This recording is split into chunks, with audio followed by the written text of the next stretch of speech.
Good morning, everybody, and welcome back to The Walk. Today is Thursday, October 5th, and we're still in Galatians 3. We're up to verse 4 today.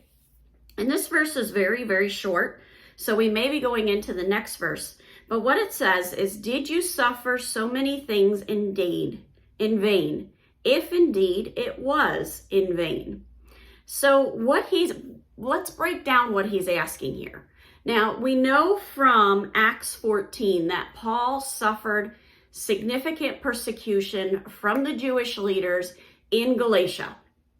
We can only assume that not only was Paul suffering that persecution, the other believers were also suffering that persecution, that it was going beyond Paul and going to all that congregation and all of those believers. He's reminding them of that persecution and saying, what purpose did it have? You were willing to endure that persecution because of what you knew in your relationship with Christ. And now you're departing from what you know in that relationship with Jesus Christ. So was that persecution completely worthless? And he's trying to call them back by pointing that out and saying, know what you know what you've experienced in your relationship with Christ. And we can do that in our relationships with Christ. We know what God has done in our lives. We know what we have experienced, and we cannot depart from that and let it take us in a different direction, because that's pulling us away from God. It's pulling us away from that grace. It's pulling us away from the supernatural that has happened in our life and trying to take us into an area that's completely physically natural and removing God's power, removing God's grace. And we can't have that in our relationship. Then in verse 5 it says, does he who supplies the Spirit to you and works miracles among you do so by works of the law or by hearing with faith? So he's saying, okay, you've got the Spirit, you've got the works and the miracles that are happening among you.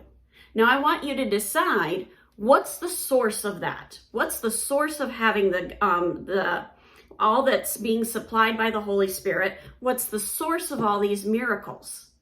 Is it because you followed a whole bunch of rules and regulations in that law? Or is it because you heard the gospel and you put your faith and trust in Jesus Christ? And it is very difficult for many people to swallow the simplicity of it's simply by your faith that you are saved. The law gives us the rules and regulations. Yes, it helps us point out our sin, but we are saved by grace through our faith. That's Ephesians 2, 8 and 9. And we need to be aware of the fact that obedience is happening because we're choosing it. And I thought of a great analogy yesterday. I was, really trying to think how to drive home the difference between following the law and the obedience. I even had a friend ask me about this just a couple days ago. And it's kind of like when you're a kid and you're in a restaurant. And it took me a minute to think of that. And, you've got these unspoken rules within a restaurant. You're expected to stay at your table. You're expected to talk with your family. You're expected to not bother the other people that are dining in the same restaurant. However, as a child, you're there with your parents and you're not aware of those unspoken rules in a restaurant. You haven't learned those rules yet. All you know is your parents' guidance. So you start talking at the top of your lungs, almost to the point where you're yelling. Maybe you even are yelling, and your parents are telling you to be quiet and calm down. Now, that's not a rule that's set and put in place. That's guidance from your parents. And then your obligation is to obey that. Another example would be you're playing in the front yard. You're a child, you're playing in the front yard. And you've rolled down the front, you have a little hill in your front yard. You've rolled down the hill many, many times, as children often do. And That's never been against the rules before. So you've always done that, and you just continue, you go outside and you start to continue to do that. Well, your parent is right there. Your parent sees a danger that you're not aware of, and your parent calls you over to them and says, not today, don't roll down that hill today. Well, you have a decision.